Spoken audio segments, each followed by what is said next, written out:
Nu, man buvo Achilas biškį patemptas, biškį ten uždegimas, kyšių buvo prisikopę, bet 2 dienas davė poilsio, pageriau stiprių vaistų, procedūrų padariau ir šiandien, kai žiūriu, kad galiu visai neblogai lakstyti.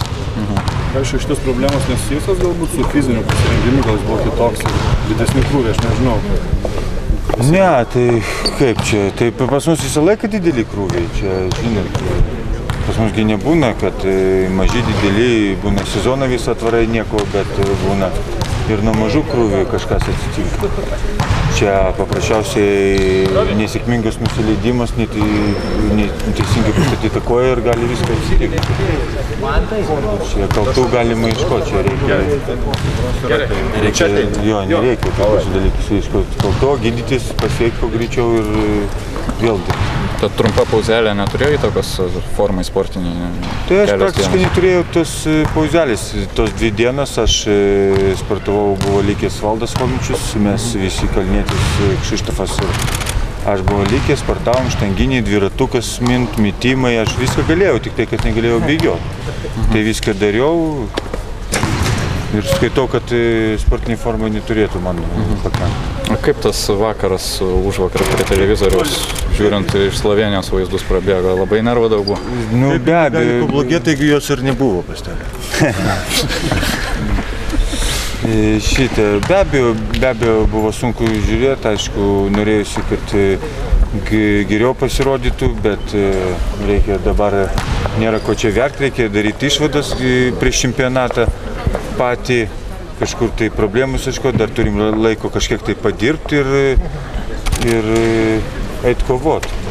O pačiam stebinti šalies, kokios problemos Slovenijoje buvo? Vis tiek per televizorių geriau matosi. Nu, matot, negali pasakyti problemą vieną, kad yra, žinot, yra, da, todėl, kad yra eksperimentų, yra visokių dalykų, aišku, mes esame 12 žaidėjų, buvo ten to pačio pajėgumo ir neturėtų tą rotaciją išmušti iš vėžių, bet gal biški dabar mažesni krūviai bus, gal biški atsigausim. Matot, viską pažiūrėsim, čia žiūrėsim, kaip čia bus.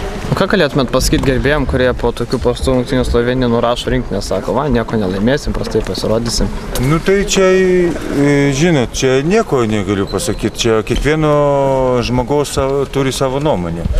Ir kaip kurie tiki, kad mes auksą laimėsim, kaip kurie netiki iš vis, kad mes papulsim į tą treituką.